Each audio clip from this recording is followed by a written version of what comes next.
STS-27 was my third launch, and it was only the second launch after the Challenger accident.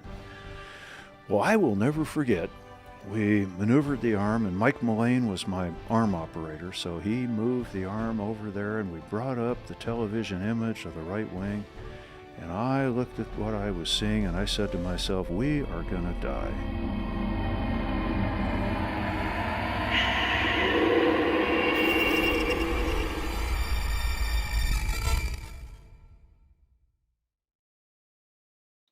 Well, good afternoon, and I want to tell you that it's a great honor for the Canadian Warplane Heritage Museum in Hamilton, Ontario, to be able to bring to you in Oshkosh and AirVenture 2006 one of only 2 flying Lancasters in the world.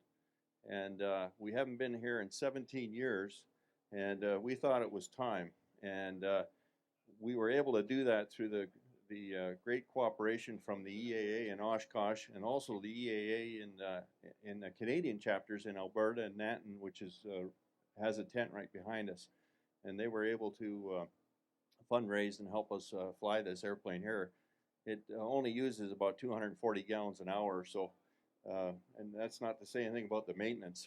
So, but we're also honored not only to be here, but to be able to bring with us 5 veterans who flew Lancasters in World War II.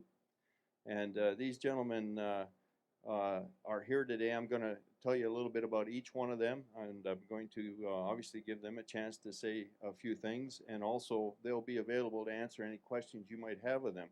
And I want to say that this effort has been a big undertaking for us, and the cooperation of these gentlemen to make this come true has been very much appreciated by us. So without further ado, I'm going to just start on our left. One of our co-captains flying the Lancaster today is our chief pilot at the museum, Captain Gary Schroeder from Fergus, Ontario. And so welcome, Gary.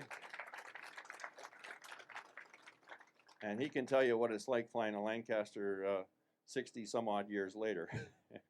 Our first veteran is Flying Officer Joe English. I'm just going to put this book, if you take the black part, I'll take the paper underneath, thanks. Flying Officer Joe English was a pilot, joined the RCAF in October of 42 in Regina, Saskatchewan. And if you want to know what the American equivalent of Regina is, it's Wichita. Okay. It's on the road to nowhere, and it's colder than hell in the winter. So he did his pilot training in Regina on Tiger Moss, and then went to the Service Flight Training School in Brandon, Manitoba, where he trained on Cessna crane T-50 cranes, receiving his RCAF wings in November of 43. Was posted overseas at Liverpool in April of 44, and trained on Oxfords in England, and then went to Wellingtons, or the Wimpy bomber, Wimpies as they called them affectionately, right, Joe?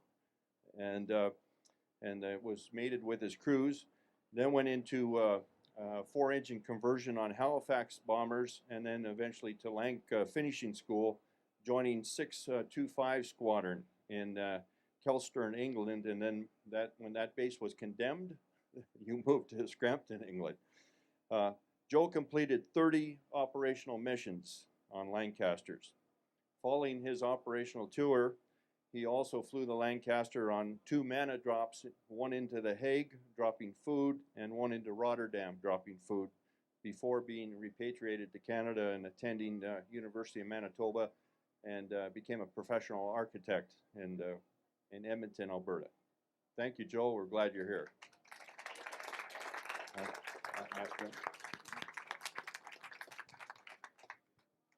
Our next gentleman is Dr. Robert Hanna, and Bob, as we call him. He wanted to join the Air Force. He was born in St. Catharines, Ontario. He wanted to join the Air Force in April of 41, but he didn't have the prerequisite education at the time, and I don't mean this as a slight to the Army, but the Army accepted him. So he went to, yeah. he went to the 10th Battery in St. Catharines, where after a year of service, he was able to join the Air Force. And he was in the stream to become a fighter pilot. He went to 9 Elementary Flight Training School in St. Catharines and Tiger Moth aircraft. And then he went to the Service Flight School in Elmer, where he got his wings on Harvards, or what we call Harvards, but what you call Texans. And then he was posted overseas and went basically to advanced flying unit at Stratford-on-the-Avon and flew Oxfords, which was similar to a T-50 aircraft. Did some other training, beam courses and things like that. Then he went on to 18 AFU at Smithers Field, where he was at Snidders Field, where he was assigned to Wellingtons and picked up his crews. Then he went on to a heavy conversion unit on Stirling's at 653 Heavy Conversion Unit. From there, he was posted to 514 Squadron and went to Lancaster Conversion and was posted eventually to 115 Squadron, where he flew on Lancasters. He completed operations on Lancasters in August of '44. He completed 28 operational missions.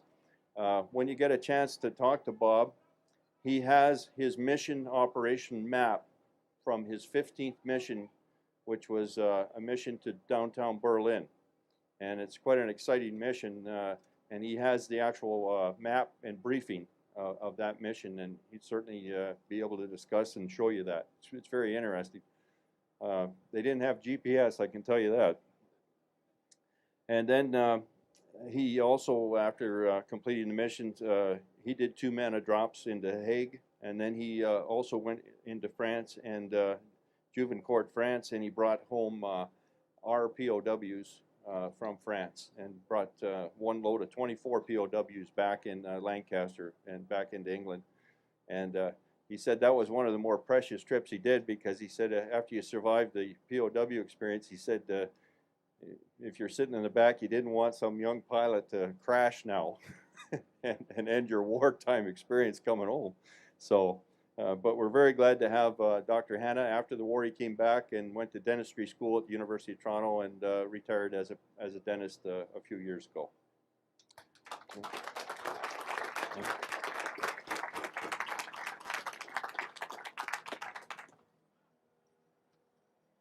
I tried to memorize all this, but I've got a good memory, but it's short. Our next honored guest is Flight Lieutenant Chris Parr, DFC DFM, who joined the British Air Force as a volunteer reserve in August of '37 to train as a reserve pilot. Chris was called out automatically for wartime when the war broke out in September of '39 and was sent to France to serve until that time in Dunkirk. And he was in the Dunkirk evacuation of the European continent. And he flew Blenheims, and they did autographs fields, they did leaflet drops and other missions like that. And Chris will tell you a little bit about the progression, because Chris was in the war from 1939 to 1945 as a pilot. He, following the breakout of war, he came back to England in Bomber Command, serving in many capacities, and completed 2 operational tours, 58 sorties, and during which he was awarded the Distinguished Flying Cross and the DFM and the Air Efficiency Award. The remainder of time was spent on administration, instructing, and additional training and respite in Canada, and also trying to raise funds for the war by the war bond effort back home. He served on 4 squadrons, flying Blenheims, Hamptons, and Lancasters. At the conclusion of the war, while awaiting discharge, they tried to talk him into going to finishing school for senior officers, and he declined and repatriated to Canada. And we're glad you did, Chris, and we're glad you're here. Thank you.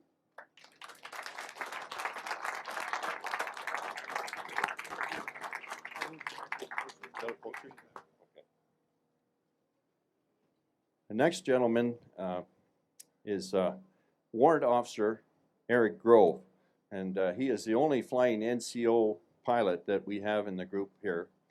And Eric was born in London, England, educated in London and Kent. He was in survey and building studies when the war broke out in 1939. He joined the Royal Air Force. He flew a number of different airplanes to eventually check out on the Lancaster. He was shot down in a Lancaster on the bombing run into Berlin, and which was his fifth mission.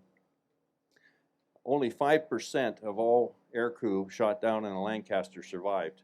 He survived being shot down over Berlin, and not only that, he also then survived a prisoner of war camp for over 2 years. Eric then, after the war, came back to Canada and worked with the Federal Public Service, and until he retired in '79. He joined our establishment in 1976, and he coordinates and runs our flow and envelopes program, where we have envelopes of various airplanes stamped by crews that fly them, and runs a very successful program which helps us financially. And he also was helped one of our members who, when we were able to get this airplane in 1988 and help restore it to fly in 1998, he helped Bill Randall quite a bit in that exercise. He flew Tagermoss, Oxfords, Hamptons, Blenheims, Wellingtons, and Lancasters on 166 Squadron. As I said, he was shot down on the 23rd of November '43, and he was after the war ended, he was held prisoner by the Russians until they did an exchange, and the way they exchanged until at the end of the war was 1 for 1. So one Russian being held by the Allies and one Ally being held by the Russians across the Elbe River. So Eric is with us, and we're glad that he was able to get through that experience. Okay.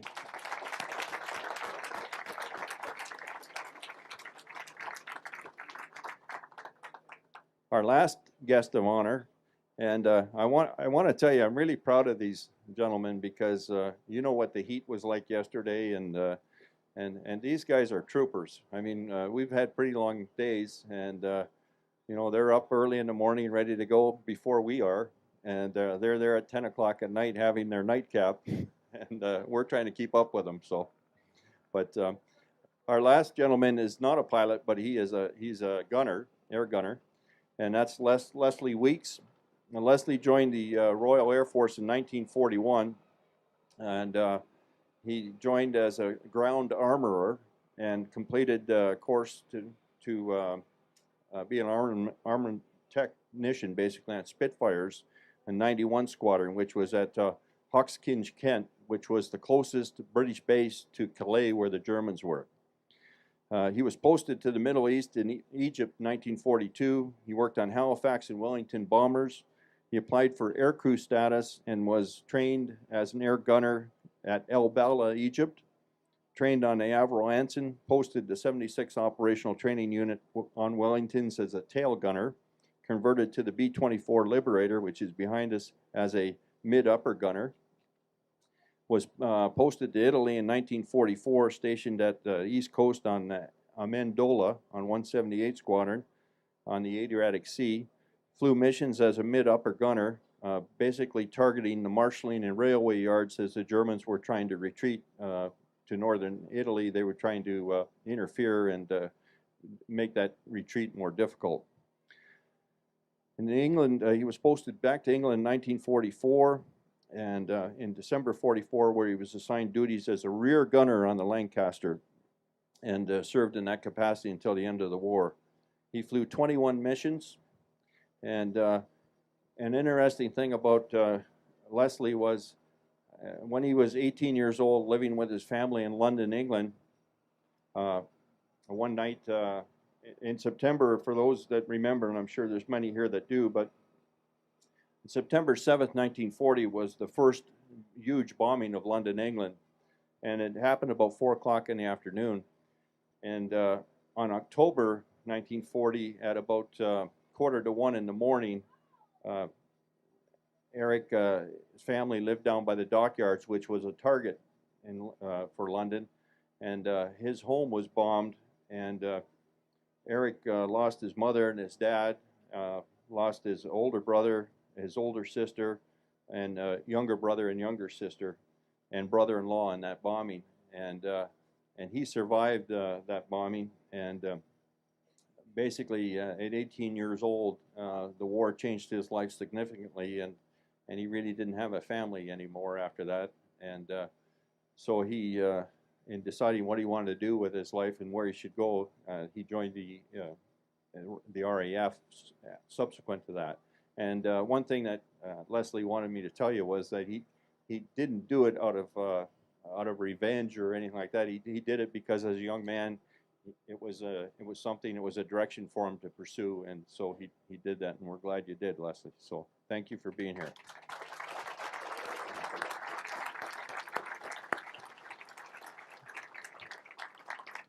Thank you, Dave, for a great introduction. Go ahead, drip on me. That would be an honor. Gary, give us an overview, what it is like to fly the Lancaster, and tell us a little bit about this airplane. I believe this is one of two, right? Yeah, that's correct. There's another one that's still part of the Royal Air Force, based in Coningsby, England, and it's still a military airplane. So this is the only civilian registered Lancaster in the world. To fly it, wow, it's the greatest privilege of my career. It's kind of difficult to explain what it feels like, because you feel like there's thousands of others that came before us that are really still up there with us.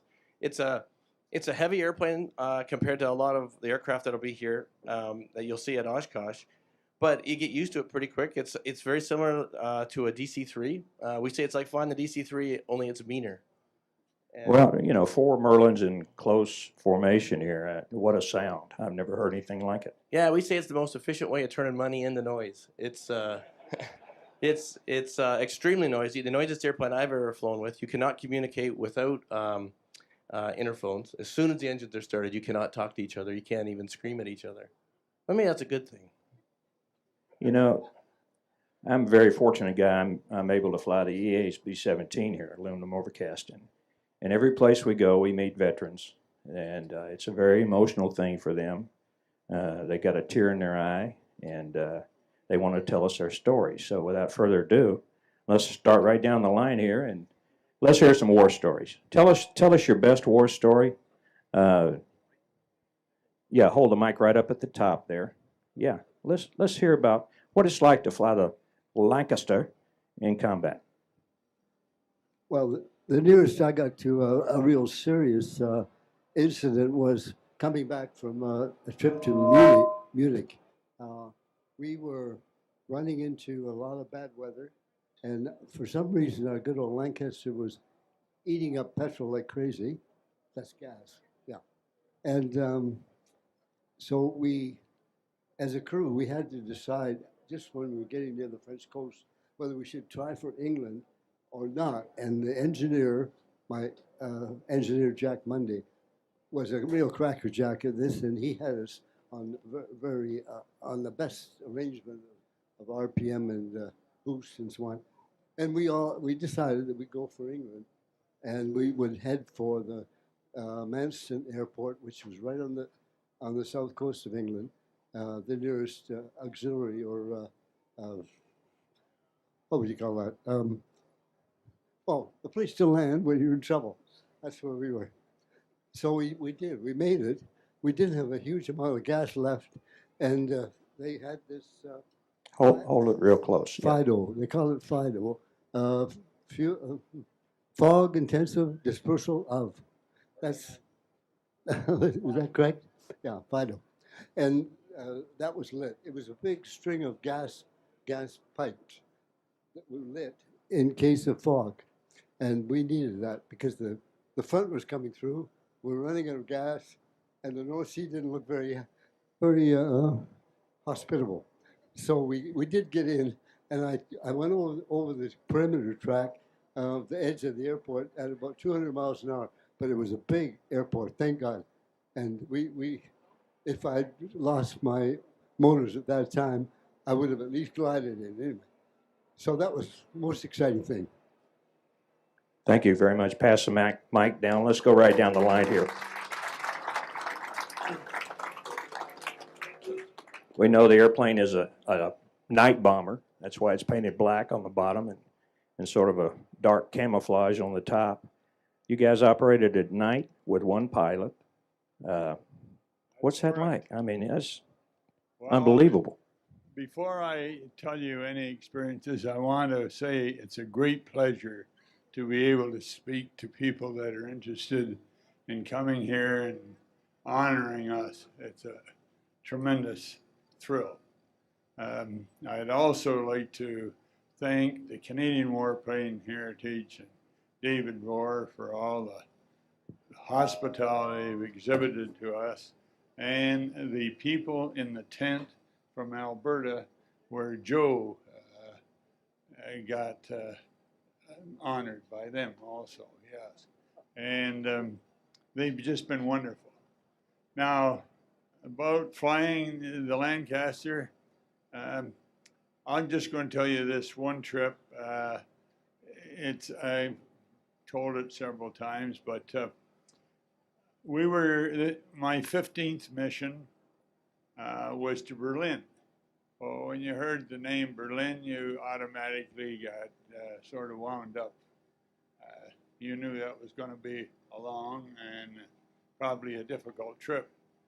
Well, the ground crew that was servicing the aircraft that I'd flown in 14 missions, I became very accustomed to this plane, and it was scrubbed because they were changing the exhaust stubs, which they felt weren't restricting the glow enough, and that would make you more vulnerable in the sky. So they got me into an alternate aircraft, and right away, being sort of superstitious, this unnerved me as well as the crew.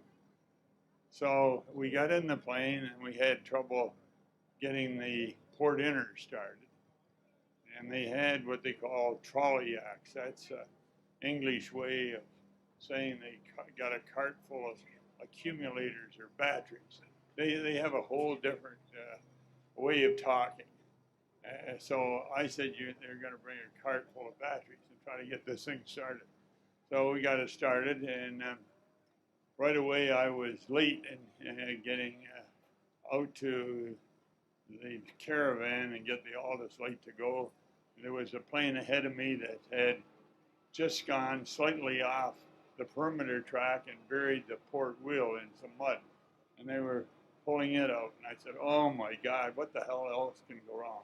And I haven't even got out to the end of the runway yet. So we finally got airborne, and we climbed up. Our bombing height was 18,000 feet. At 10,000 feet, because these aircraft are supercharged, they have two-stage blowers on them, M and S gear. And I got up to 10,000 feet, which you normally throttle back and put in the S gear of the blower, and it didn't engage. So that means that I'm going to be flying much lower than the altitude prescribed, which is not a good thing either. And we were called a straggler because we were late and we were flying at a lower altitude. So we weren't so far very happy about the trip. We got between Magdeburg and Potsdam on the run into Berlin, and a bright blue white light came on the aircraft, which was a master beam with searchlights. And then the other searchlights came in and coned you there. And that makes you very vulnerable for fighter attacks, flak, and being lower, you're getting all the bombs from the people coming in on top of you. Not a very enviable position. So the only way to get out of this, I dove the thing down to try to get out of the light, which brought me down around 5,000 feet. And I had to reassure the crew that I'm going to eventually pull out. Yeah, that's right.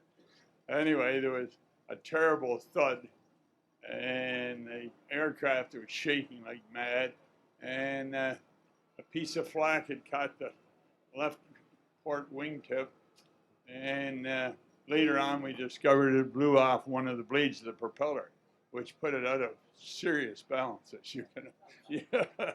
So we were able to get the engine feathered and got in and got the crew settled down. My bombman was nervous. He threw out the window. That strips of tinfoil that we used to foil or jam the radar. Doesn't help you a hell of a lot. The guys coming behind that benefit. But anyway, he would have thrown me out if he could have got me out of the chair. Thank you. Thank you. So we did make it back. Obviously. Thank you. I want to. So that's. I have the target map, which if anybody's interested in seeing the tactics that are laid down, and we never went directly to the target. You got diverted, and so the fighters would go up and intercept you there, and you go to another city and so on. So if anybody's interested, they might come over and see me later. I have the map. Thank you so much. Thank you, sir.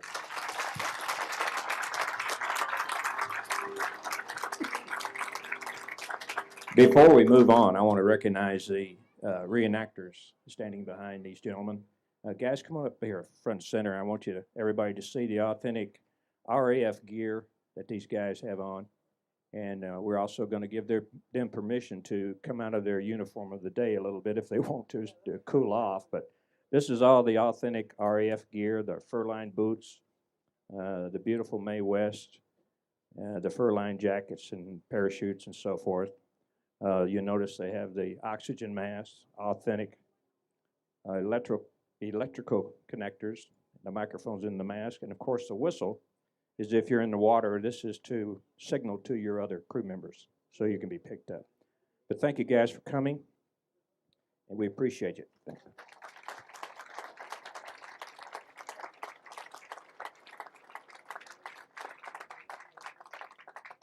I take those jackets off. I know you're burning up. Dave, I'm going to let you continue if you would. And thank you, Dan. Now I'd like to ask Flight Lieutenant Chris Parr to say a few words. Chris, as I said earlier, served from 1939 to 1945. So for the entire war effort, Chris was in the Royal Air Force and flew 58 operational missions. Go ahead, Chris. Are we all right? Well, after that long-winded explanation of what you did, you never did thank me. That's all I've been doing. I didn't know. Keep it short now. I didn't know what the format was going to be here, so because I can't remember what I had for yesterday morning breakfast, I don't know how I could remember something that happened 65 years ago, particularly if I have suffered from a bit of a syndrome from that war, and I've hesitated to talk about it for many, many, many years. This is my first chance, shall I say. I wrote it all down because of my memory, but also because I'm the only one you'll notice that was quite prepared to put his experience in writing, you know.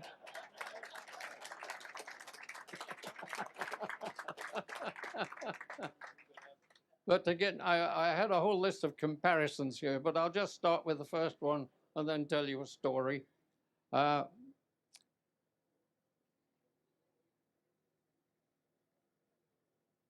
the tender age of 18 then, with adolescent romantic notions of being a knight of the air with white silk scarf flowing past his ears, I was called up and introduced into Bombing Command, and a whole group of nationalities, individual fellows from all over the world, for the formation of Bomber Command, the first Bomber Command.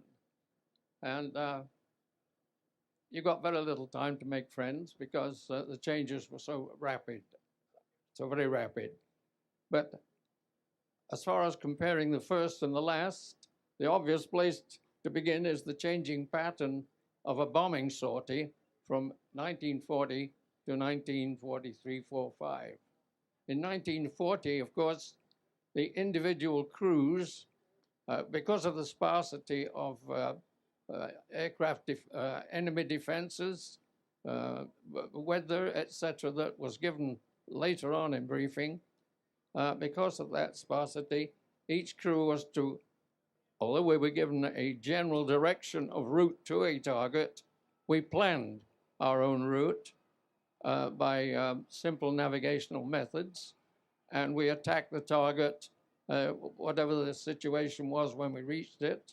I'm speaking, of course, of the amount of cloud, whether it was moonlit, and so on. And we also planned our own bombing run. Now, consider that in 1943, January the 17th, my Lancaster aircraft was one of 1,300 that was collected in the skies over England. The mass of aircraft covered an area 30 miles long and 10 miles wide. And of course, with such an armada, I have no other name for it, we had to be told how to fly, where to fly, the course to fly, the height to fly, the speed to fly, the bombing course run over the target, and the precise moment of bombing. This, of course, is obviously to save collisions. It also added that in the beginning of the war, we were just concerned with night fighters, searchlights, balloons, unheard of later, and anti-aircraft fire, of course. When you get 250 planes over a target at the same time, you're worried about collision, you're worried about slipstreams, you're worried about being bombed from somebody above you, because we were all told which height to fly. There was small time for a young mind to accommodate this in 6 years. Another comparison, of course, which leads me into my story, is the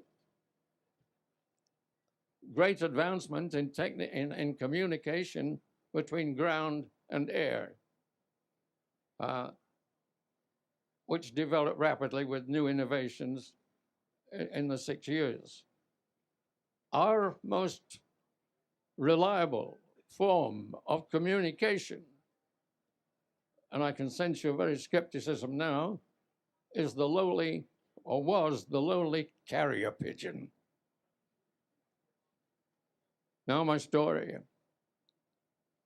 I was flying a Hamden bomber, which is just a twin-engine bomber. We bombing Kiel. Now carrier pigeons were left to the rear gunner to bring on board the aircraft.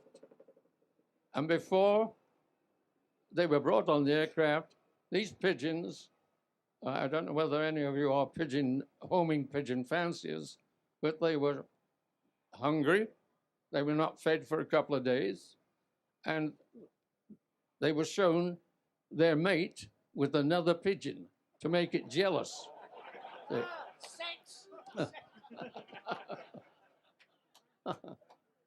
They were put into a cage, and because you may be diverted coming back, and you couldn't land at your own airfield, where there was pigeon loft to cater to pigeons, you might land at an aerodrome where there was no such thing.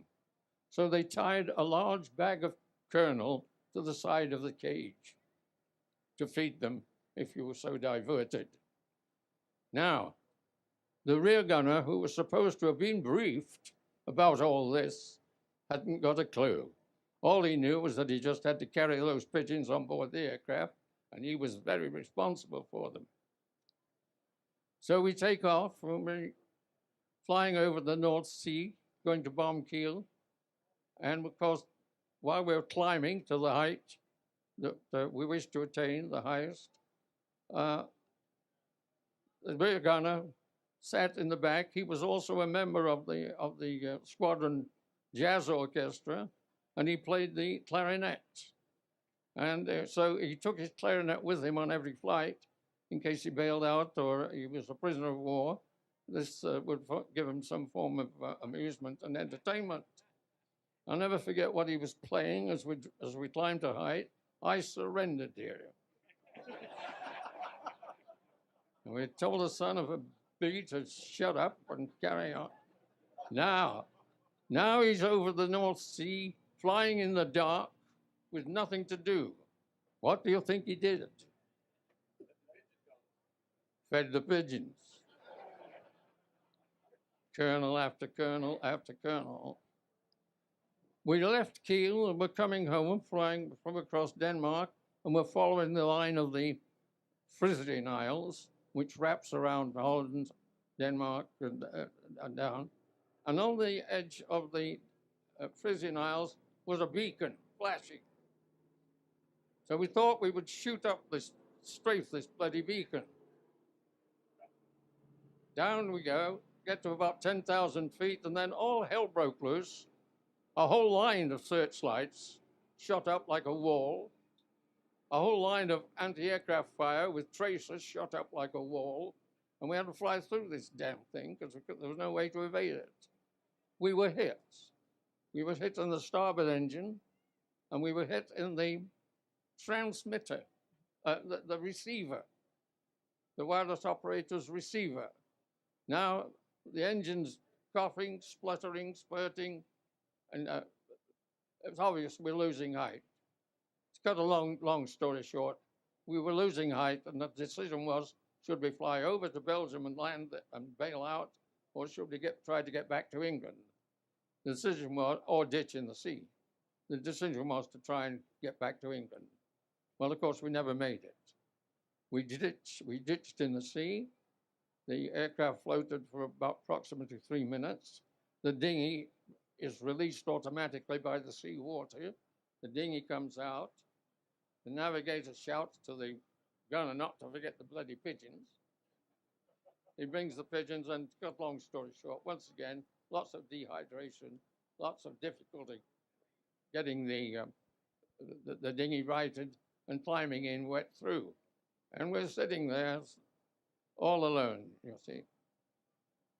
Another aircraft, when we fired off the first flares, another aircraft did circle us, and we didn't know. Well, we knew that somebody knew then where we were. But the navigator takes out a pigeon, and on a piece of rice paper, he writes out the crew's name, of course, and the position where we were. This was the original intent of a pigeon, of course, if you were shot down, to let your parents know that you were still safe. Throws the pigeon into the air. It circled twice and came back and sat on the dinghy.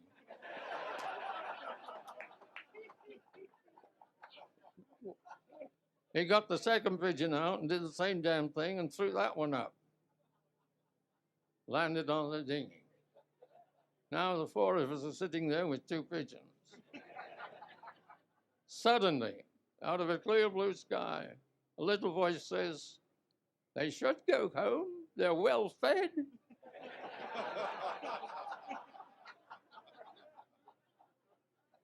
The navigator, who had the Very pistol to shoot flares into the air, pointed across the dinghy to the gunner and said, "If we don't get picked up, first we eat the pigeons, then we eat you."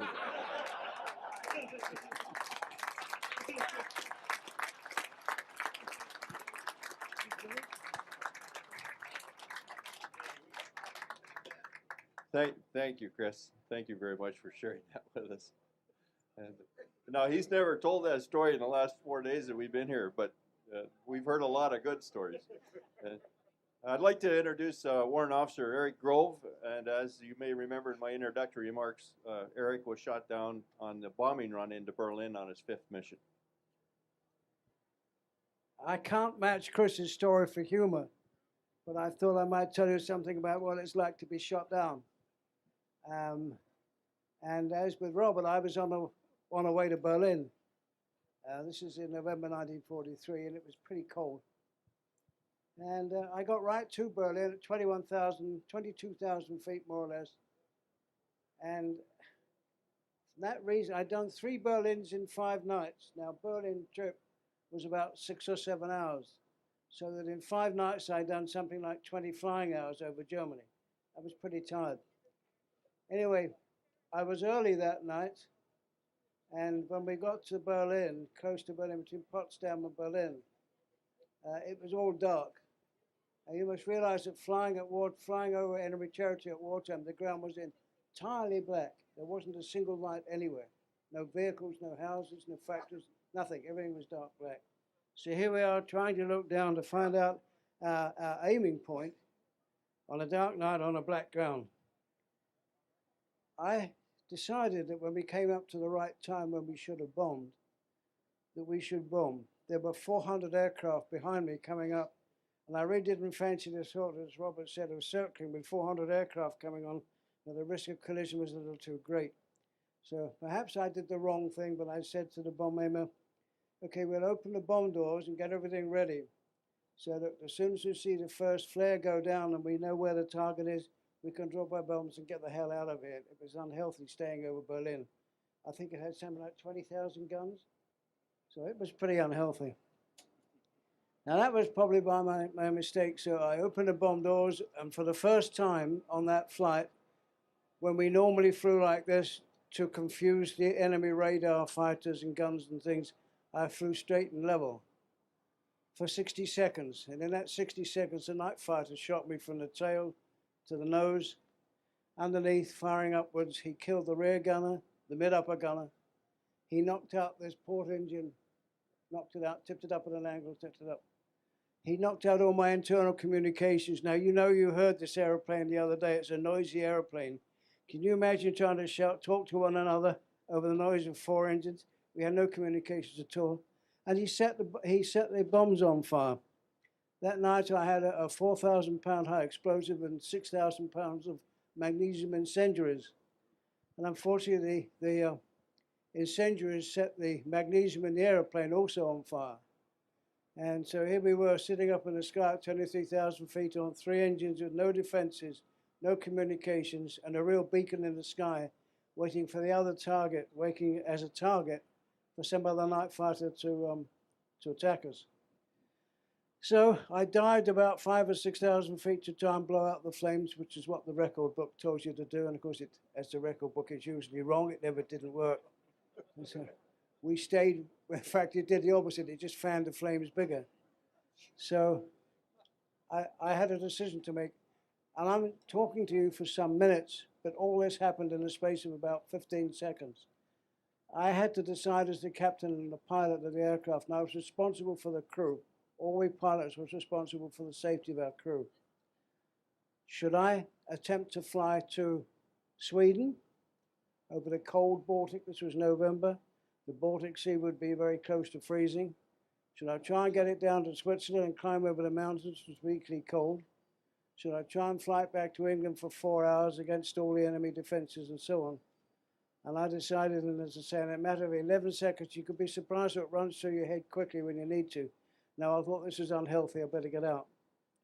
So I gave the order to bail out, and the 5 of us who were remaining, the pilot, the engineer, the radio operator, the navigator, and the bomb aimer, we all got out safely and landed as a prisoner of war. And I spent 2 years as a prisoner of war, came home on a stretcher, released by the Russians, as I said. That was another story, I won't go into that. But that was my most outstanding event in World War II.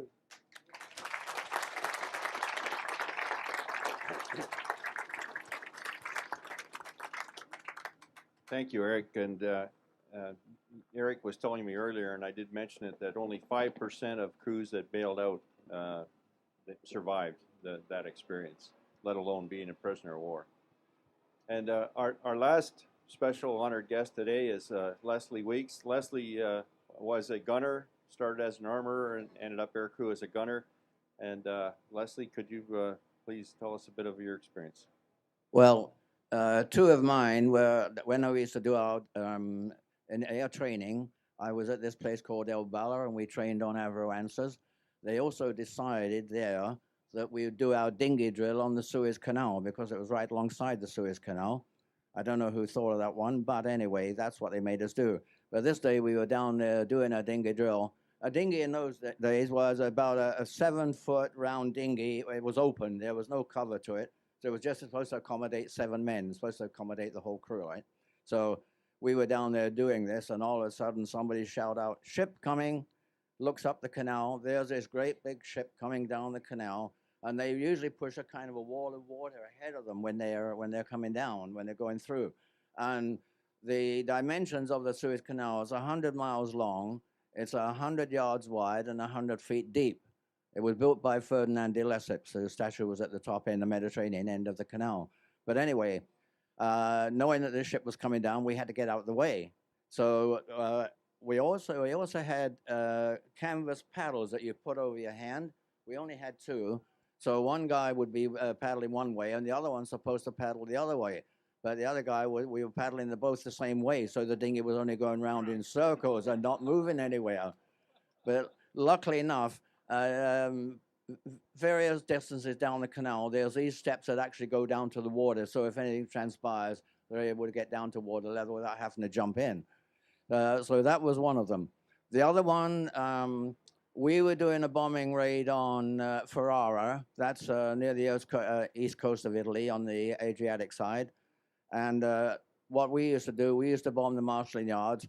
The marshalling yards are things where there's a couple of tracks going in and a couple of tracks coming out. And then once the rolling stock got in, then there was all these railroad tracks inside where they could store all the boxcars and stuff like this, okay, loaded with ammunition, bombs, whatever. So we used to close off both ends. We used to do what we called saturation raids. And we used, having closed off the 2 ends, the entrance and the exit, we proceeded to drop 500 ton of bombs on what was inside so that we could destroy everything. The purpose of this was to stop the Germans gradually moving all this stuff out and taking it north as our army and our ground forces were pushing the north, pushing them out of Italy. So this was the idea and also the primary need for what we did. But the problem is this night, we were bombing Ferrara on September the 4th in 1944, and we made our run in over the target, and we were coming out, turning around to come home, and the bomber says, "Skip, the bombs are still with us." So the skipper said to him, I'll tell you the name of my skipper is William Waterton, but we used to call him Whiskey Waterton because he used to like to drink, you know. So Bombardier said, "Skip, the bombs are still with us." So Willie says to him, "Where were you, out to tea or something like this, you know?" So he said, "Will we make a second run?" So Skip said, "Yeah, we'll make a second run." And so we went in, and like Eric was saying, we went round for a second time, but you've got all these other bombers coming in behind you as well, and, you know, could get into quite a collision with some of them, and guys above you dropping bombs as well. But anyway, we managed to go through. We did the second run, and we were heading for home, and the Bombardier pipes up, and this was on a Liberator bomber, by the way. I'm sorry I didn't tell you that, but it was on a Liberator bomber because I was a top gunner on Liberator bombers. The Bombardier pipes up, and he says, "Skip, the bombs haven't gone. Will we go round again?" And because being Australian, he says, "Not bloody likely," he says, you know. Because, as Eric would tell you, sometimes the fighters used to wait for you coming out so they could grab you, know, with all the searchlights going around. If the searchlights cone you, then you got quite a little job to get away from them. They were pretty good at doing that. And but anyway, eventually, the skipper decided that we would try and get rid of them on the way home, but it took us halfway home before we was able to lose those bombs because they were fixed up there. And one thing about the Liberator, you could stand in the bomb bay, and the Bombardier could have a look at it, see what the problem was. But eventually, we did get them away. But when you've got 5 ton of bombs sitting in your belly, you don't really want to take them home. And they didn't think very much of it, taking the bombs home after you've gone all that way using the gas to get them there. So another, right, that's the story now. Another thing is, our guys have gone. There's one thing that we haven't spoken about here, and that is the ground crews. Now, our guys here that look after this plane and our other planes at the museum, they're a really great bunch. And particularly for this plane at the moment, you cannot place a value on their dedication, their enthusiasm, and even their love for keeping this aircraft flying and our other aircraft flying. And we're all volunteers, most of us volunteers. We do all this work. I'm still working full-time. I'm 85. I still come work full-time. And I go up to the museum at weekends, and we work there. We have visitors coming in. We have tours. We have weddings. We have all this sort of thing. But all the guys there that maintain the aircraft, if it wasn't for them, we wouldn't be up there. We wouldn't be here. And it was the same during the war. The ground crews put in lots and lots of hours, so that we could fly. And pretty lousy conditions half the time. Thanks, Rick. That was a good one. This is true. And especially wintertime. If you can imagine working on the engines, one of these, in wintertime, outside, very cold metal and that, and working with bare hands, that is really a dedicated person, And our guys here, and I say this, I know they won't like me saying this, but all the guys that look after our aircraft, they are really a great bunch. And also, Dave here, our new chairman, is a great guy as well. And he's been a lot of running us around here, back to where we're billeted, and back to the airport, out to meals, coming back, and, and there's some days here, I think he must be running 24 hours a day. I don't know why, but he is. And thanks, Dave. That's very good. And we appreciate it.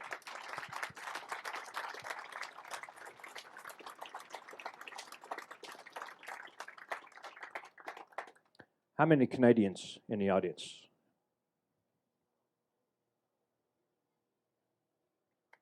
British citizens? Any British people here? Australians. I talked to a couple of Australians yesterday. All right, thank you. Any New Zealanders? Any Kiwis? All right, all you veterans, raise your hand. All you veterans. U.S. Thank you all.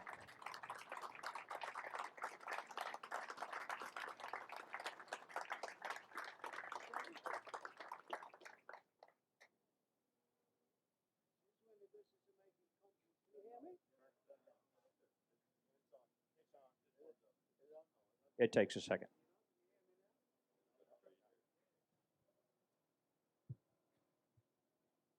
Okay.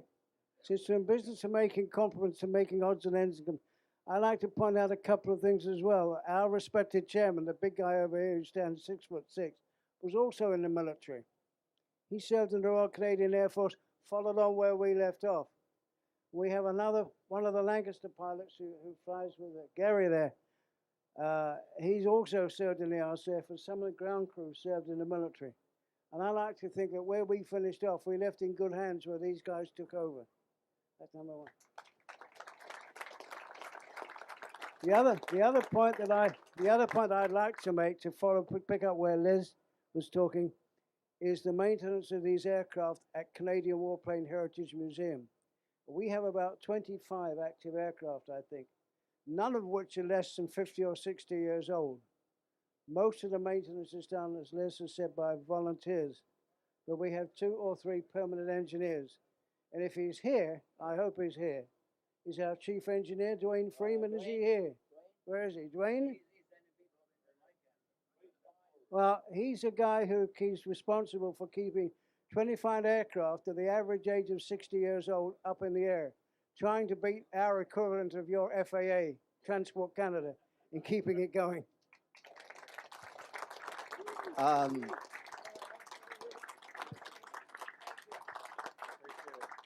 Don't go away, Dane, just don't go away. Just one other thing. We have a Dakota there in our museum. It is now 66 years old. And now this is the God's honest truth. This aircraft has flown just almost 13 million miles, and we still fly it. And same with this one here, is 61 years old, and we still fly it as well.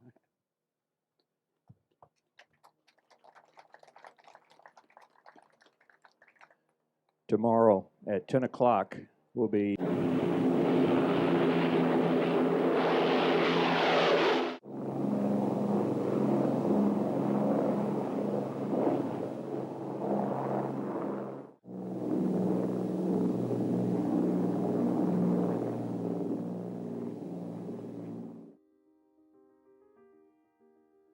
The course of World War II was governed by massive air power from the very start, and the heavy bomber became the dominant weapon in a new form of total war.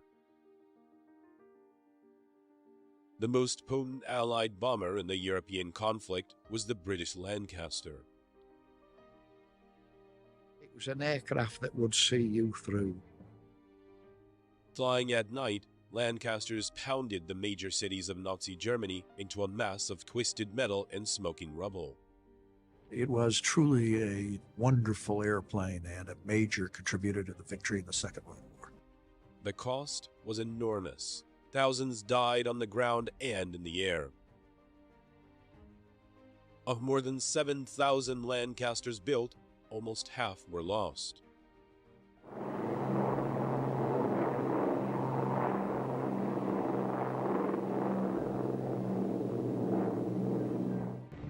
Watch your height. I'm watching everything. Okay. How many searchlights would you call them? Too many, I reckon. Boy, God, I've never seen anything like this before. Neither have I. Do the pint. Keep your eyes peeled. Yeah. The bomber first appeared during World War I. These fragile biplanes made of wooden canvas were unable to carry heavy bomb loads or do much damage, but they left a deep impression on the military designers and planners.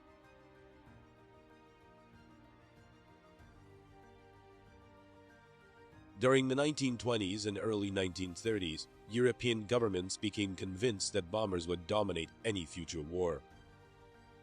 Yet Britain was slow to modernize its air force, and many of its aircraft designs were obsolete before they left the drawing board.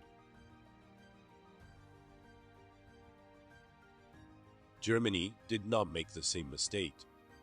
In 1933, Adolf Hitler came to power, determined to create a new German superstate, the Third Reich. He had once begun a huge rearmament program.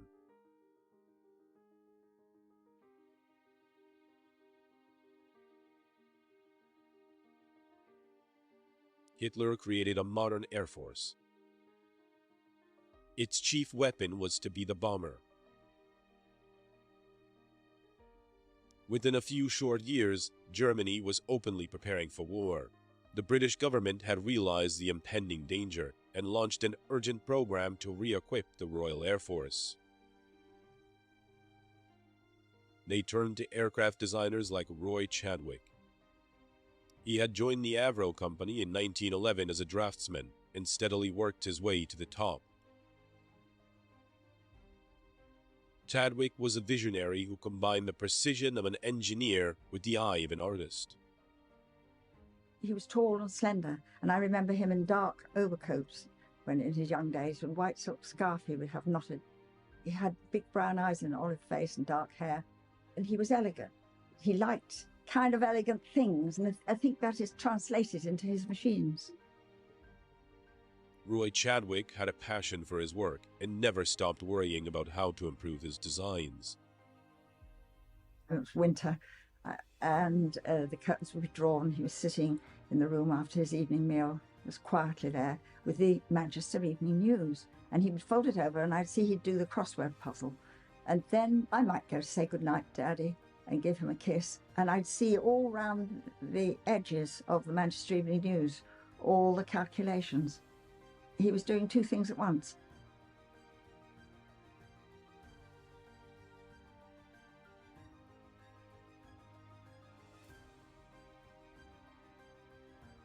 The ministry wanted an aircraft which would carry up to 8,000 pounds of bombs, fly round trips of 2,000 miles, and do it all with only 2 engines.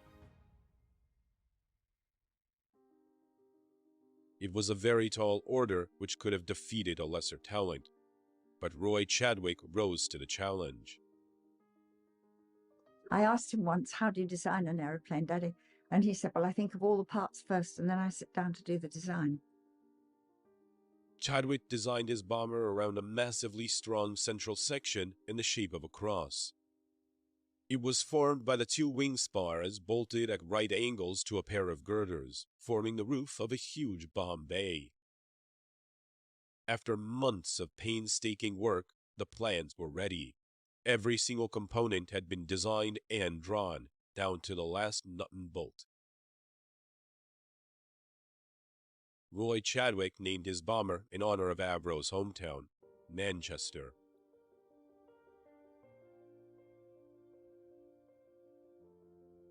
In the summer of 1937, the Air Ministry placed an urgent order for 200 Manchesters. Even though the prototype had not yet been tested, it was a huge gamble. But everybody now expected a war. It was simply a matter of when. A growing mood of panic swept the country.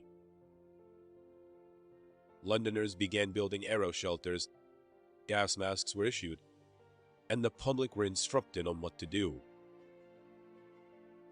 If you are provided with a steel shelter and have not erected it, do so at once. Always keep your gas mask handy in the house. When you hear the warning signals, take cover at once. In September 1939, the fragile peace collapsed. Britain was at war with Germany.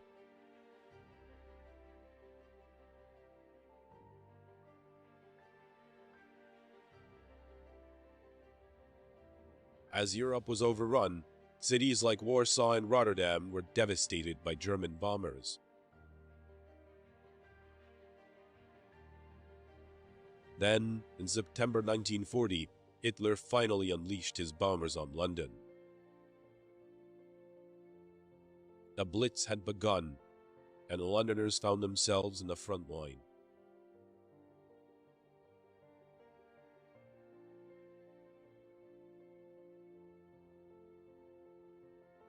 There was a lot of shrapnel coming down, pitter-pattering on the roof and all that kind of thing, and it was scary. I mean, incendiary bombs dropped in our garden. My best pal was there with us at the time, and it was then that we decided we wanted to join up. That particular night, actually. The German attack soon spread to other British cities. In one devastating raid, the central of Coventry was almost completely wiped out. The aim was to terrify and demoralize the civilian population into accepting the defeat. The effect was to unite them in a single-minded quest for revenge. And that meant bombing German cities.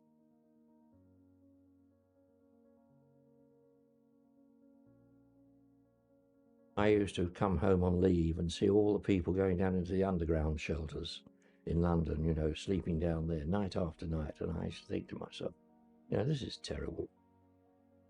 But I used to get a sense of pride then. Well, thank God we're hitting back. More bombers was the slogan. Bombers began to appear, not in dozens, but in hundreds. And Germany began to get what was coming to her. For the first time, we carried the war into the Nazi camp. But in the early stages of the war, the bombing campaign caused little damage. Most of the aircraft were too small to carry an effective bomb load. And without electronic navigation equipment, the bombers' crews often missed their targets by many miles. Bomber Command was simply incapable of hitting any targets, much less precision targets. They probably killed more cows and blew up more trees and damaging any portion of the German landscape that mattered. They thought that they were waging a precision bombing campaign. They simply weren't. If the bombing campaign was to be effective, Britain urgently needed two things: accurate navigation aids and effective long-range heavy bomber. Of considerable aid to the Royal Air Force is the big twin-engine bomber known as the Manchester. They carry a heavy bomb load at a high speed, thanks to the Rolls-Royce Vulture engines, and they have a powerful defensive armament. The hopes were high as Roy Chadwick's Manchester finally entered service in Bomber Command. But behind the brave words, the truth was much less encouraging. Although Chadwick's airframe design was sound, the problem lay with the complex and unreliable Vulture engines. The plane would struggle to get airborne with a full bomb load and regularly failed in mid-flight. It just did not work. and they couldn't get the height and anything, and it was a horrible plane. The official verdict was finally delivered from the Air Ministry. Avro would complete the initial order for 200 Manchesters and then switch to building a rival design.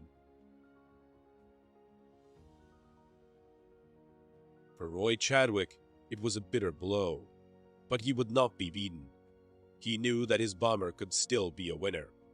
Somehow he had to prove it, and prove it fast.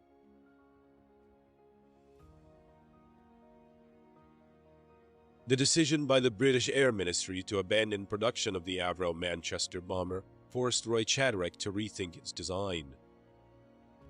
He saw that what it needed was a bigger set of wings and a lot more power.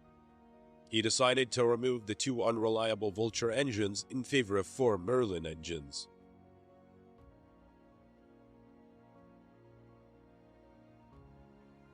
The Merlin was an outstanding design, which already powered the famous Spitfire and Hurricane fighters of the RAF. After persuading the Air Ministry to give him one last chance, Chadwick went back to the drawing board. In the tracing office, they work with pencil and ruler, but without this work, the giant bomber could not begin to take shape. He told everybody, keep it simple. He always said, if it looks right, it is right. The enlarged wings and their new engines were fitted, extra fuel tanks were installed, and the aircraft was rolled out into the light of day. He said to me this day, would you like to come with me? We're going to test a new machine. Of course I went. Captain Sam Brown, the test pilot, took it up. It was wonderful to see it overhead. And he manoeuvred it round, all banking and turning. I'd never seen such a big machine. Then he came back and landed, and everybody at one accord rushed across the field, and someone called up to him, how'd it go, Sam? And he said, oh, it was marvellous. So light on the controls, so easy to handle. We got back into the car and were driving home. And I remember actually saying to my father, well, Daddy, you must be very pleased. And he said, well, I am, darling. But in this business, no one can afford to rest on their laurels. The flight certificate, duly signed by Roy Chadwick, carried a new name for the test aircraft: the Lancaster.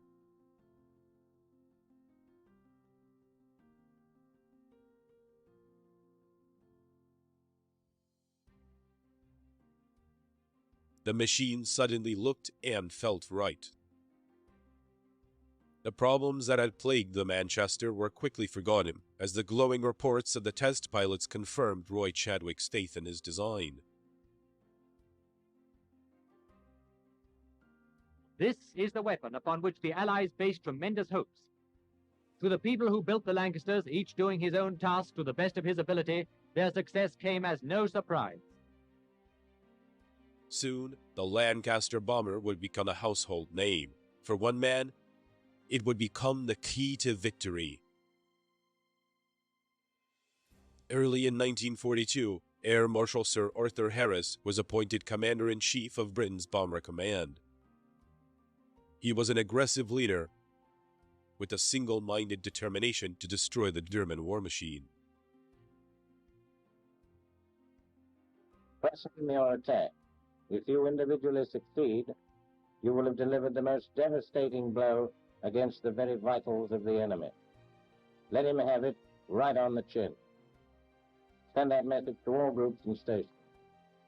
Bomber Harris did a marvellous job. He was brought in when Bomber Command was at a real low ebb. Harris knew that the accurate bombing of strategic targets was almost impossible. In a controversial decision, he supported plans to adopt the German policy of area bombing. Like Hitler's Luftwaffe, the RAF would saturate major centers of population with bombs. And its chief weapon, which Harris called the shining sword in the hands of Bomber Command, would be the Lancaster. And here's the bomb rack, which can open up with 8 tons of trouble for Hitler. It's 33 feet long. When it's released its load, another 2 or 3 acres of Germany will never be the same again.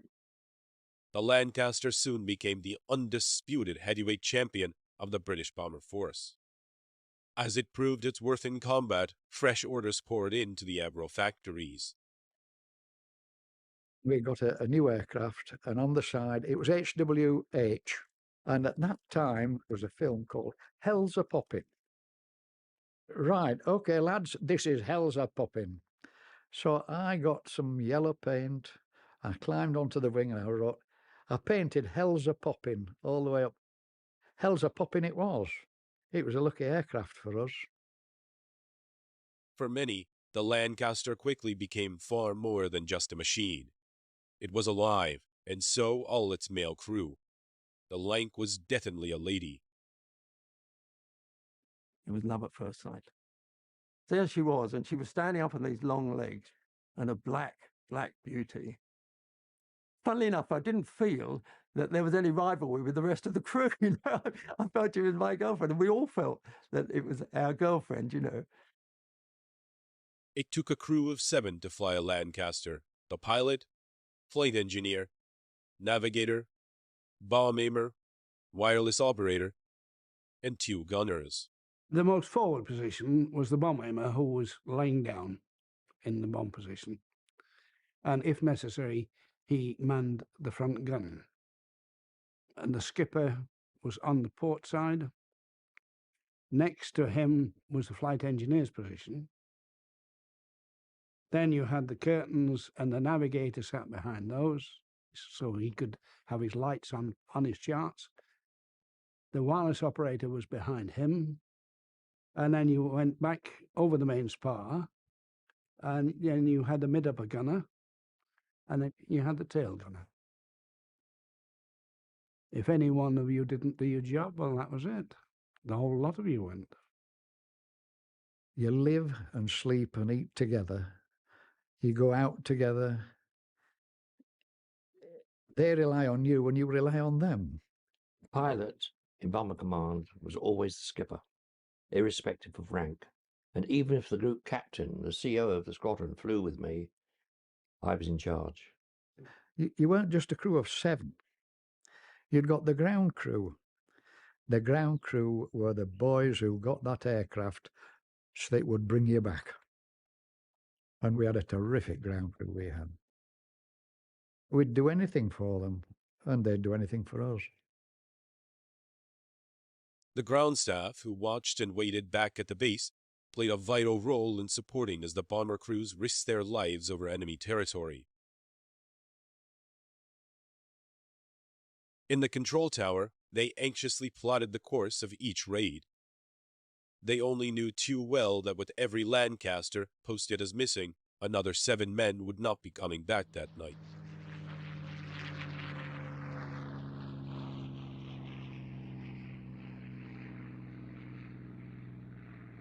The Avro Lancaster, most powerful and efficient bomber in the world, and one of the most important war-winning weapons yet devised by the United Nations.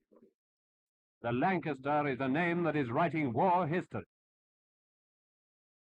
Although Chadwick had designed the Lancaster for mass production, it was still a monumental task. Each aircraft contained some 55,000 separate parts, involving roughly 500,000 engineering operations.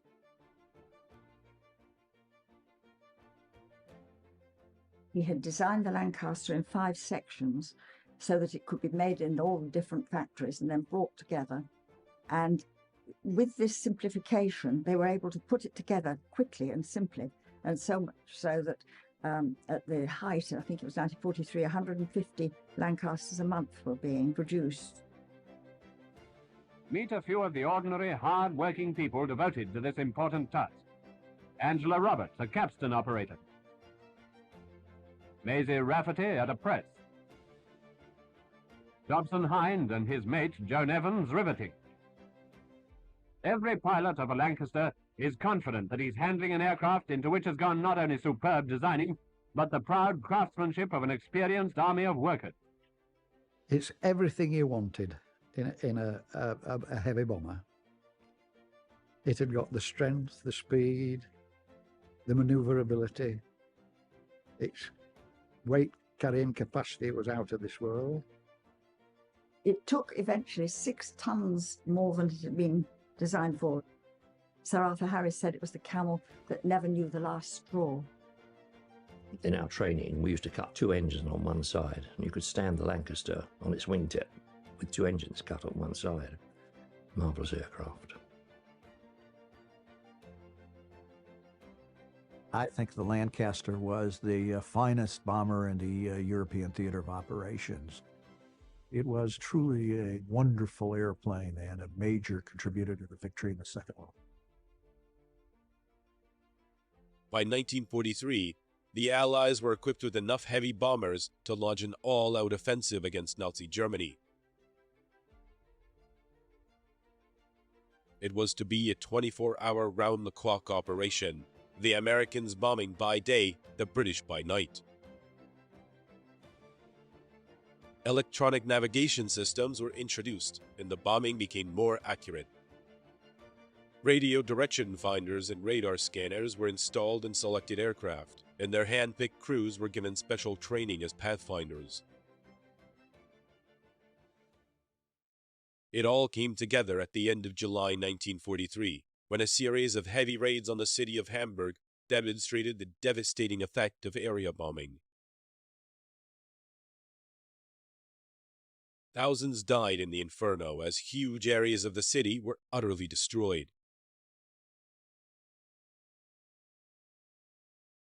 Area bombing had not broken the British resolve to fight, but Arthur Harris still remained firmly convinced that this was the only way to defeat Nazi Germany. They sowed the wind, he said. Now they are going to reap the whirlwind. As the scale of the operation steadily increased, so did the weight of bombs falling on Germany. One of the great contributions of the Lancaster in the Second World War is its capacity to carry extraordinarily large bombs. The power of those weapons were such, when combined with accuracy, that you could really wreck big targets. For 12 months, British scientists were working day and night on one of the most remarkable engineering feats of the war, the 12,000-pounder. And here it is, over 5.5 tons of concentrated destruction, the biggest bomb yet known in air warfare. Lancasters eventually carried no less than 22,000 pounds. The 10-ton Grand Slam bomb.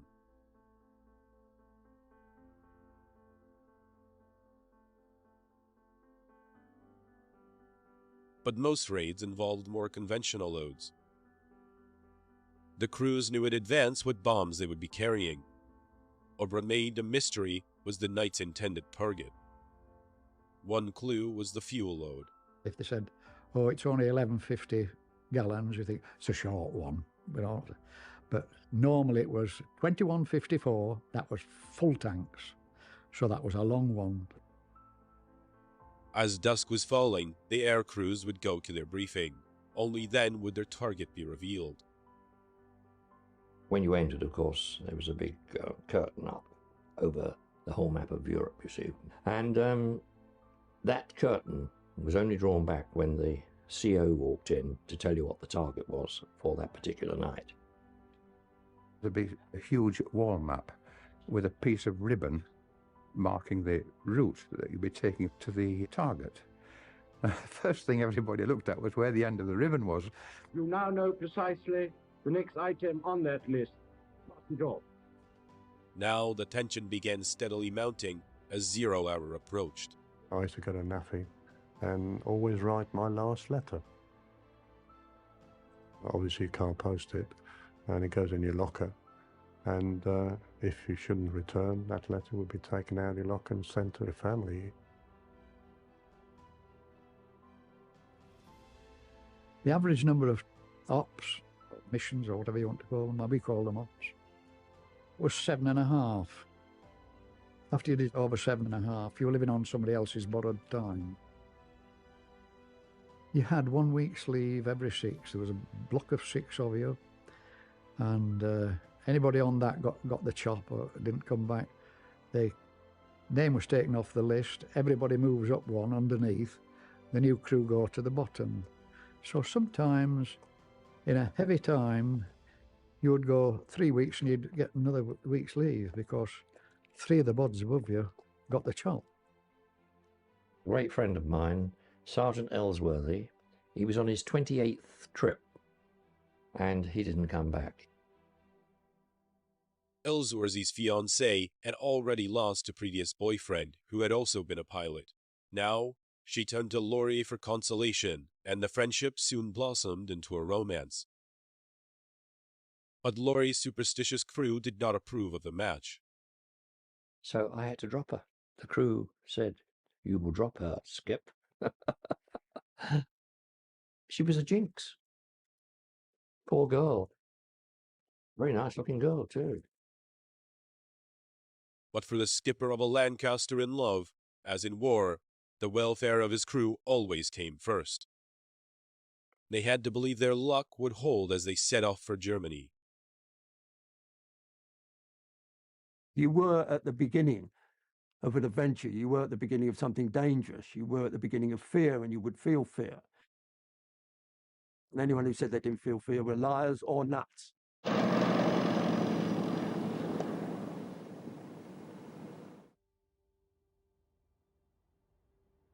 As the Lancaster crews were driven out of their aircraft, each man only knew too well how dangerous their mission was. Superstition and ritual could not guarantee a safe return. But then again, perhaps they could. I always wore a green scarf with little Chinese markings on them, which my sister had given me. She says, "You might need this scarf." I got married 3 days before D-Day. I had a silk stocking from the wife. I tied that round my neck. I never took that silk stocking off until I'd finished ops. I showered with it. I did everything. It was my lucky charm, was that silk stocking. Well, 2 of the crews from the squadron were given dolls by a young girl who used to knit them as lucky mascots. I carried that doll on all the trips I did. I swear blind that that mascot brought me back.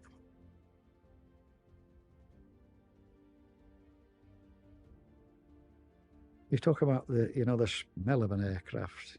It had that smell of comfort, and that puts it all in one word. That was home from home.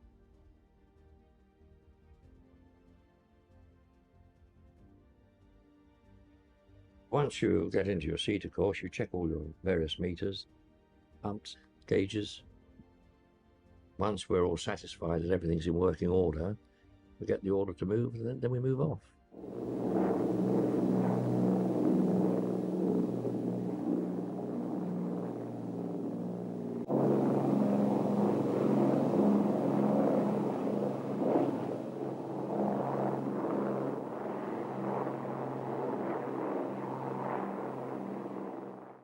You have to synchronize your engines. But once you have them synchronized, they just purr. Music to the ears. The sound of 4 Merlins is something you wish is beautiful. Weighed down with the bombs and fuel, the heavy bombers would line up, waiting their turn to thunder down the runway and take to the air. This is the moment of no return. This is where the decision's been made. This is where you're in her world, and suddenly it all seems to happen.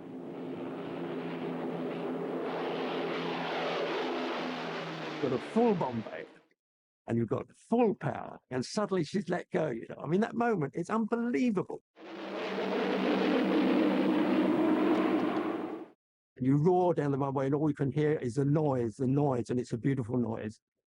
You've got 1,400 yards to lift about 14,000 pounds. It starts to seem that she's going to lose the game against gravity. But just after halfway, you feel that gentle bounce, and then another gentle bounce. And suddenly, boom, and you're weightless, you're airborne. It's moments like that she tells you what she's all about. And she's just magnificent. just magnificent. She is not it is magnificent, she. And now, as our Lancaster takes to its element, think again of the importance of every item in its construction. The successful accomplishment of the job it has been assigned to may depend on one of the smallest parts. The lives of its crew, too. You felt safe in a Lanc somehow. When all around you's going mad, you're somewhere safe. You always thought, if anything happens, it'll happen to the other bloke, not to you. We were going to do a full tour. We weren't going to get shot down. That happened to other people. We weren't going to get shot down, no. It's always somebody else that gets it, never you, until you get it. As the bomber formation reached the enemy coast, the mission entered its most dangerous phase.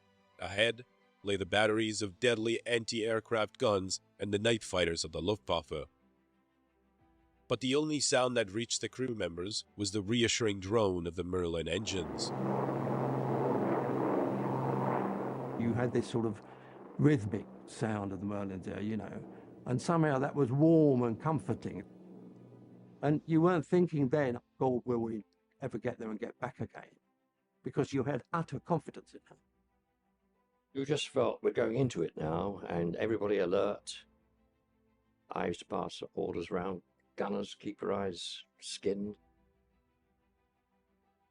Isolated in his turret, the rear gunner had barely enough room to move. Most attacks came from the rear, and he was often the first casualty. It was a vulnerable position, I can't deny that, but not one you could shy away from. That's the job you were there to do, you did it. Tailing Charlie, as we called him, he was the fall guy. I think there were more casualties with rear gunners than any of the other crew members. As they reached the target, the bombers had to fly through a dense barrage of exploding shells from the German flak batteries. I would say it takes a lot to make me afraid, but I was scared. Really scared at times. Frightened to death. My God, this is it. This is my time coming. I've only had 19 years. I'm on the chop. You are frightened, you are scared, and you just hope that you will come back. You had a lot of other things to think about than fear. And I must say that over the target, it was exciting. And excitement was over fear then. Bombing was right, Skipper. Target's in sight. I'm ready for the bombing run. And then it's all quiet in the aircraft because he is in sole charge and you do exactly what he says.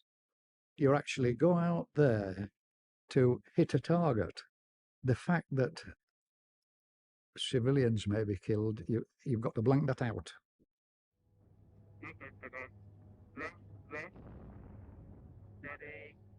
The most important thing was to get the correct wind speed and direction. It's sheer hell, anything from about 15 to 30 seconds. Seems like 15 to 30 hours. And under your breath, you're saying, for God's sake, drop the bloody things.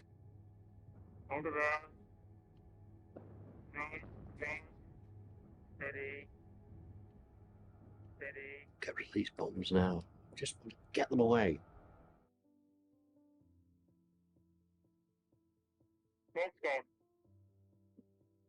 You just go up like this. It's amazing. I mean, you go up like from one floor to the 10th floor in the car park. You vroom. And as soon as he says, bomb's gone, I throw the aircraft over and get the hell out of there. The first thing is to hang on for grim death. At last, they could take evasive action to avoid the fighters and head for home. You'd see a flash, flash, flash, flash. Oh, quite clearly. And it's remarkable how fast an explosion travels. It goes out very, very quickly, 100 yards, 200 yards each way. Going back, because I was at the back, I always felt if somebody want to grab you, in the darkness, they want to grab you back for what you've done. Back in England, Other hands were reaching out, willing the Lancasters to return in the safety of their home base. They were so close to us that they were almost brothers as well. They wanted us to come back. Because they have this long piece of string and they would let you go. They'd bring you back again, you know. So you were tied to them. But for the pilot and his crew, the long night was not over yet. German fighters still prowled the skies over Europe, waiting for the moment to attack. And the bombers was still a very long way from home. The first bombers have dropped their incendiaries and ringed the target.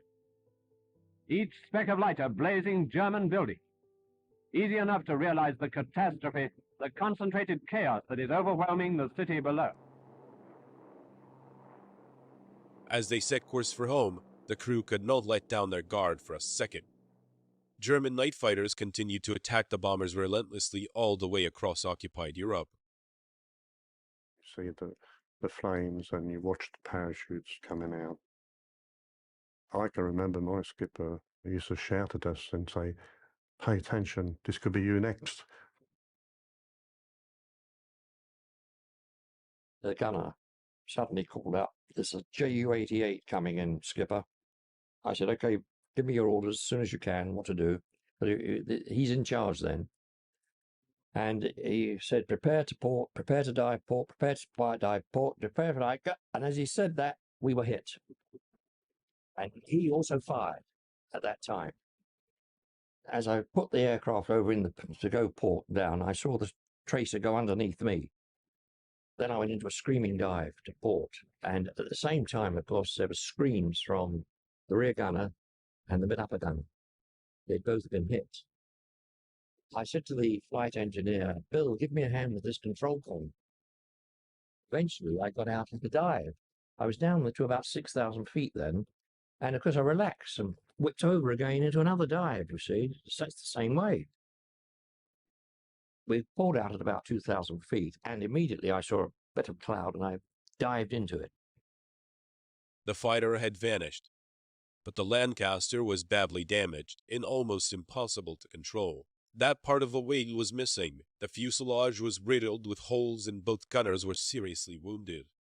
I asked my navigator to set a course. I said, "I can't turn to starboard at all because I had full right rudder on and full control column like this." And that's how we were flying back. All the time I was drifting slowly to port. After 2 hours of fighting with the controls, they reached the English coast and prepared for an emergency landing. The scary part was, are the wheels going to come down? Because we didn't know whether the hydraulics were working, you see. And it was then I said to the crew, "If any of you want to jump now," the gunners are staying with me. They had no choice. They said, "Don't worry, Skip. We're staying with you." I thought the best thing to do so she doesn't flip over is to land at a faster speed.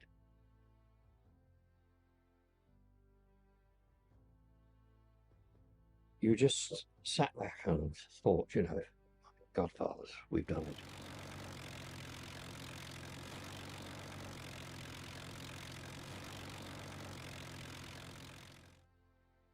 You get out and you pat it and say, "Thanks." Right, you'll say a piece of metal's lifeless. It is lifeless. But when it's put together with lots of other pieces of metal as a lank, it's alive. It's just asleep, waiting for the next night. But the Lancaster was not immortal, and its next trip could always prove to be its last, as it was for so many other crew members. The odds of them surviving a full tour of 30 operations were very low. You go to bed, and then when you wake up, you find that the opposite beds, 7, are empty. And you may see the adjutant coming in, emptying the lockers. And you know then that particular crew didn't make it back. We just didn't see them again. And you saw these empty bunks. Well, they are.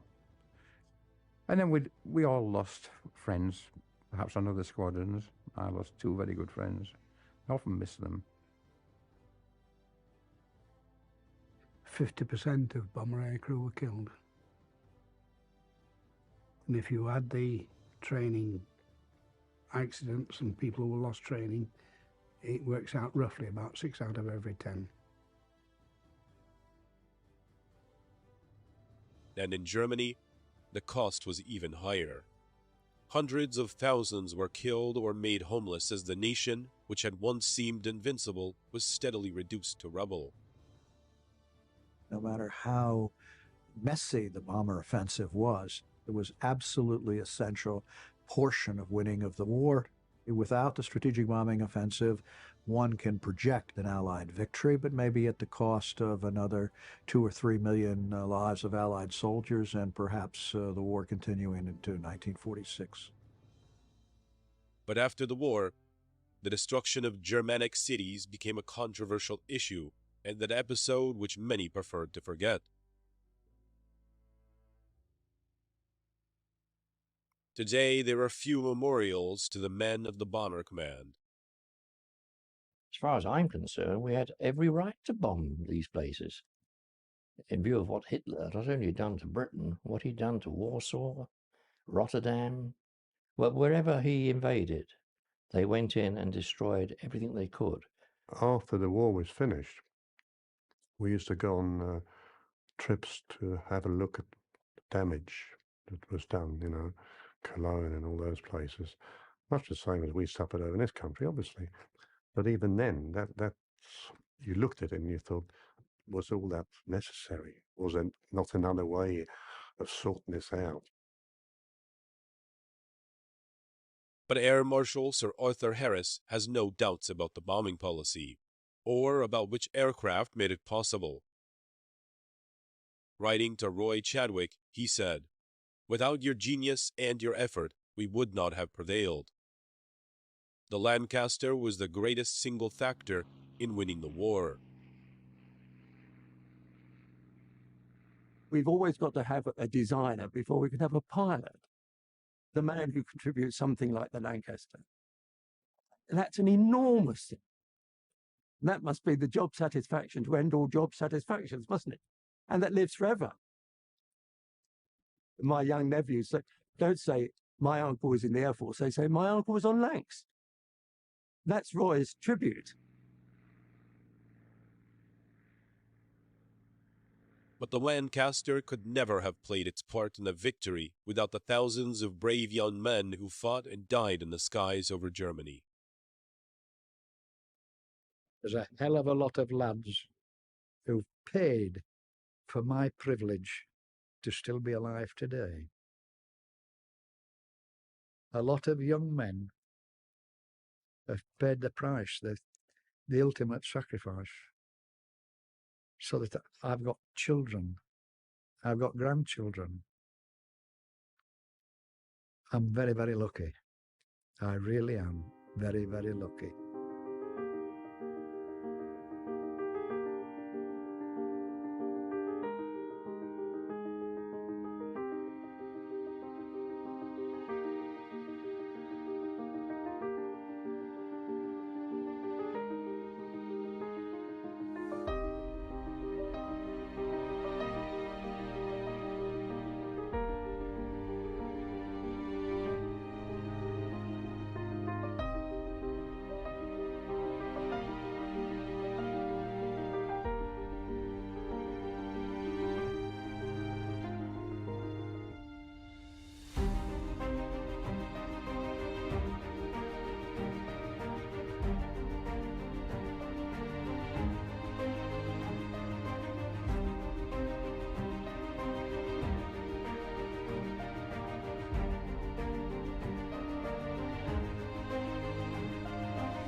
I volunteered and became a messenger boy in the ARP, and that was before the war started, and the people used to laugh at us with dropping our bags of flour in the middle of the road and shunting people out of their houses. And I lost my father, so I have a mother and brother and sister. And when the war started, of course, I'd be seeing them down into the air raid shelters and then go off on my rusty bike and wheel around the houses doing my messenger job. So I suppose I was very much into the war effort then. And it was, like a lot of things subsequently, I suppose, exciting and a bit frightening. I mean, going around the streets with your old bike and bits of shrapnel dropping around, I suppose, with the prelude to something else, really. But that was my sort of entry into the feeling of the war, certainly. Well, not really. I suppose it was a sort of devil-may-care bit, and the RAF boys seemed to be in my sort of image, and I wanted to do those things with the scarf flying around the neck and so on, rather than digging trenches, I guess. So really it seemed to be horses for courses for me. I never thought twice about Army, Navy or Air Force. But by the time I'd got to volunteering, I mean, one thing was perfectly clear in my mind, regardless of any feelings about those earlier bombings I mentioned. It was clear in my mind that we had a fellow and a Reich who were stealing, invading every country, and they had concentration camps, and they were dealing with atrocities, and there was only one answer, and that was to get in when you could and do something about it. My ideas were quite formulated then in that way, certainly more than when I was 14. Well, I remember it as clearly as daylight, and I can remember how I felt. And I felt, as I just said, so far as previous encounters were concerned, they were just limited to snapshots and photos and things. And yet there was still something there. And you could even feel there that there was something more than a machine. But I was up at OTU in Kinloss in Scotland, and some Lancasters came over from somewhere south, and they were going to the north of Norway for some naval targets. And they put down with us, I think probably to refuel, because going on a bit of a journey. And they stayed with us overnight. And this particular Lanc was behind the mess and on dispersal, very close. And knowing what I'd thought about, I really had to get to her as quickly as possible. I went over and there's no doubt about it, it sounds a bit balmy, but it was love at first sight. She was absolutely fantastic. And she was far more than I'd ever seen in these pictures, which, as I said, were gliding through the sky and so on, because there she was, and she seemed enormous. She was standing up on these long legs, you know, and a black beauty. And you could sense it. I mean, the motors weren't going, but you could sense that she herself, even without the Merlins, was powerful, big and powerful, and she could do any job, it seemed. And I suppose I likened it to a sleeping beauty, I suppose, who needed the kiss of a Merlin to make her burst into life or into our lives or something like that. But we were then on the threshold, and I think perhaps that made it even more evocative. I think we were at OTU, which was the training unit before you went on to heavy conversion. So you finished with your twin engines there, and so we hadn't been on any 4-engine. And then once you had the short period at heavy conversion, you were on to Lanc. So she was just around the corner. So that moment is one that'll stick with me for always. Yes, it wasn't true, but it was my first girlfriend. In fact, it was true, I think, because to a certain extent, you see, let's take an average person, you get 3, 4, 5 girlfriends, perhaps, you know, it's the nature of life, and not very often does it happen that you get the first one and she's the one for life. And so you get several girlfriends. But she was my first girlfriend because she was the first one that really meant everything. She seemed to have everything that I wanted at that time. I don't mean I wanted X, Y, Z out of a human girl. It's just that around that time, with the Air Force, with the war, with going into the Air Force, with going up in a plane and so on, she got all this to offer.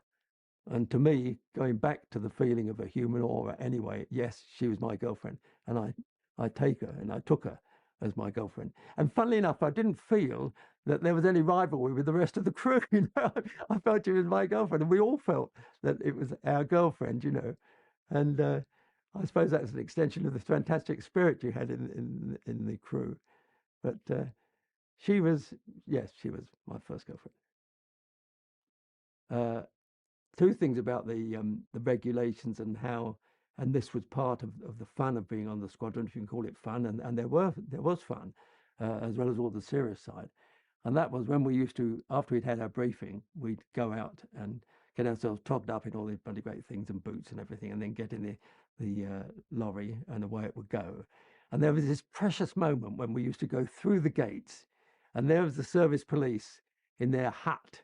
And of course, they were all bastards, and we all hated them, you see. And there they were out there, and the one time they allowed this thing to go by the board, we all had our gear on. Of course, we had the top of our battle dresses there. And in here, because it was handy if you came down in the sea, you always had your aircrew whistle. So it was next to your mouth to whistle for your position. So you had this ready. And every time we went past the hut on the way to ops, and they knew we were going to ops, and they knew they didn't want to be in our position. And when we went past, we all of us blasted these things and all gave them this, which I mean, you dare do when you were back on the coast. Not do. And of course, they, for their part, who would have been, what are you saying, Airman? You know, but they stood to attention and saluted. And they went past and they saluted, and we gave them 2 fingers. And to my mind, that epitomized the sort of feeling in a drone, really at the harsh end of it, the military police, and at the other end of it, what the drone was all about. And for that moment, you know, we respected each other. That was fantastic. Well, first of all, of course, coming towards a target, I mean, we've been going quite a way now. And don't forget this, that if it's a 10-hour journey, you've been going for 5 hours and watching everything, and each one has been doing his job, you know. So you're not exactly as bright and alert, but you suddenly sharpen up. I mean, you suddenly, if there's there's no real tiredness by then, you're young, you know, but it's still 5 hours of hardish work. And so in my case, my work would be listening, as I mentioned, and then watching for fighters predominantly. I mean, I also had to watch for collisions. That was a sad thing to think of, but you had to, particularly over the North Sea, where they're all coming back together or going out together, and where we were milling around the first turning point at the beginning of the journey, which was near Reading. And the stream would be very close. So you had to watch for it. And they did happen. And quite a few people were killed in collisions. So one's watching that, and one's watching predominantly the point you mentioned for fighters and so on. And when you're, it all depends, I don't know how far, but it must be probably an hour or 3/4 of an hour.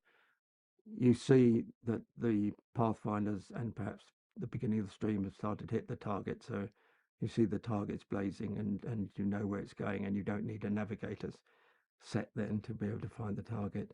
And so it's then, funnily enough, I suppose, just for a second then I get this fear. But it's no longer than a second, because you've been so keen on watching everything, and then the next second after your fear, whatever it is, you're watching again. And I think I mention that purely because we discussed fear. But it's momentary, because you realize that from that second onwards, when you're seeing it and you're really within its orbit, that means the target, that from in, over and out, you've got to be total observation thick, meaning I don't mean thick up here, I mean you had to be as keen as possible in outlook. And so the first thing you're thinking of are the fighters. So as you go in, you're keen on the fighters all the way. The boys in the front start taking over more as we get near the target, of course, and the navigator leading you in, and you can hear your mates over the intercom, and you can hear the navigator and pilot taking over, and then the bomber and the pilot. So all this time you're spending your time, I'm speaking purely of me, not the rest of the crew, in searching for aircraft. And there's not much point in searching for anti-aircraft, because they'll shoot it up anyway. So you just keep your fingers crossed for that. You search a bit, depends on the place, whether they've got many searchlights. Some places have more than others. So you search for that, because that is something you've got to divert from. So you'll search, and by this time you're practically there. And then, of course, it's simply a two-man act. It's the pilot and the bomber. And by that time, you can almost feel the warmth of the target, you know. And you're going over, and of course, you're tending to look up there more, because you're conscious of this silhouette business. And as they go over the target, then the boys are completely taking over the aircraft. And it's left, left, right, right, steady, steady, steady, and then bombs away, and you just go up like this. It's amazing. I mean, you go up like from one floor to the 10th floor in the car park. You boom! It's absolutely bloody fun. No lift does it like it, you know. But 14,000 pounds just hanging on you, and suddenly goes, you know, boom, and up you are like this, and then the next second, you know, whatever the pilot says, something all sorts, you know, fuck off. Oh, sorry, I'll bugger off your, or all sorts of things. But it's go, you see. So you corkscrew. And then when they corkscrew, the first thing is to hang on for grim death, because he's corkscrewing like this, you see, which is a standard. It's a standard regulation. And of course, it's ultra effective. It's one thing that's never had to change. From early days to the end of the war, it never changed, because it's first class, because you go left and then you're going right and then you're dropping and then you're rising. You're doing everything to counteract. And it's hell to try to combat that as an air gunner or as a fighter trying to bring you down. Very, very difficult. So that goes on for quite a while until you're fairly sure that you're away from the target area. And also there's no one on your tail. There might be someone. We were just out and one came on our tail. Well, that was different. And I mean, that's a different story. But boom, boom, boom, boom, boom, and you're out again. So coming back to your feelings, no fear at all as you're going near to it. You've got too much to do. And when you dive out of it, again, it's too much to do. You have no time to, I think the reason if you had no time to think of fear, it's probably there, but you haven't got any time. And I really found it all exciting. I must say grudgingly that it was bloody exciting. The whole lot was exciting. And even watching for these guys was exciting, you know. When you actually saw one as we did, or saw three, it's slightly different when they're on your tail. But no, and even then it was exciting. I didn't feel any fear then. It was really exciting. So does that answer your question? Well, as I told you, and this is the most famous part of any raid, because when you're sweating bricks, because you're absolutely dead, you're straight, and you've got to go over the target, and you've got to be absolutely spot on, and the bomb aimer is in charge, and the pilot does his wish, hence Lanc does his wish. And he says, left, left, steady, right, right, steady, left, left, steady, steady, steady, left, left, steady. And then the joke is back a bit, which of course you can never do. Sorry about that. But that is the joke of Bomber Command, back a bit. And, you know, that is a moment. That is a moment of all times, I think. If you enjoyed this video, please remember to like and subscribe. And as always, thank you for watching.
If you enjoyed this video, please remember to like and subscribe. And as always,